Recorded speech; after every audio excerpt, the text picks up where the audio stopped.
back. This is Michelle Pearson from the Living Sun Food Show, and today I'm going to show you how to make a vegetable juice without a juicer.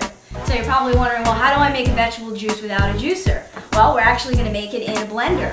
And unless you have a commercial high-speed blender, you're not going to be able to do this at home.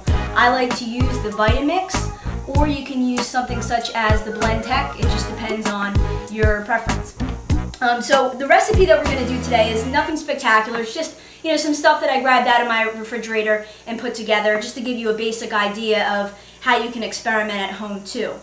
So what we need today for the recipe is obviously some water, and I got some spring water here. And next I'm going to use some carrots. And I used 2 carrots for the recipe, 2 stalks of celery, and then I have about a handful of kale. You can use any kind that you like. I happen to have dinosaur kale. And over here I have a pear for a little bit of sweetness, also an apple, and I'm going to chuck in some ginger. And then at the end I'm going to stir in MSM powder. So for right now we're going to start off with about 1.5 cups, 2 cups of water. I'm just going to make a small one today, so I'm probably going to do 1.5 cups. So now we're going to start off with, I guess, the carrots. Put that in there. Next, the celery. And we'll go with the fruit. I always like to put the greens in last, and so I'm just going to cut around the seeds here. Same with the apple, we just want to cut it up in, chunks like this. And then I'm going to add a little bit of ginger, give it some kick. I'm going to take the skin off. You can use a vegetable peeler, or, if you're a little lazy and you just want to get it done like me, you can just, slightly go along the edge here and take the skin off like that. Probably put about that much in there. And then lastly, we're going to add the kale on top.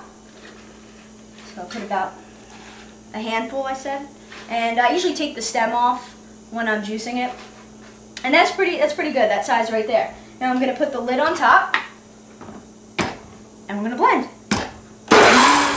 Okay, now that we blended it usually takes about 30 seconds or so. We're going to strain it. So I'm going to get a pitcher, or you can use a large bowl. And we're going to use something known as a sprouting bag or a nut milk bag. It looks like this. I'm going to put this inside of the pitcher, and it has an elastic band around it. And I'm actually going to pour the juice inside. Alright.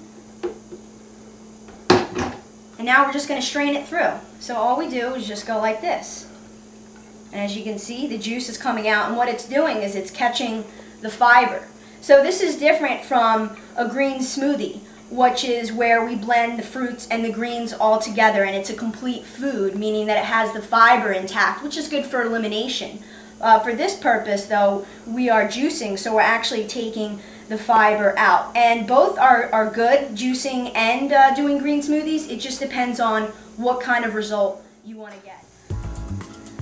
Okay, so now this is our end result. We've strained the juice through, and what we have left over is the pulp here, and some people really like to reuse that pulp in some kind of way, and I understand you don't want to waste.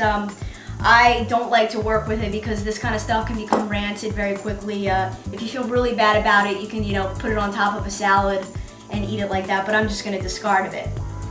And so lastly, I'm going to add in some MSM powder. Put a little bit in the juice here, and I don't blend it because the blade actually destroys it, so I just mix it in there. And if you've ever experimented with MSM by itself, whew, stuff is like horrible tasting, so you definitely have to disguise it, and mixing it in a juice is a great way to drink it. So I'm just going to give it a little stir, and voila, that's how you make a green juice with the blender.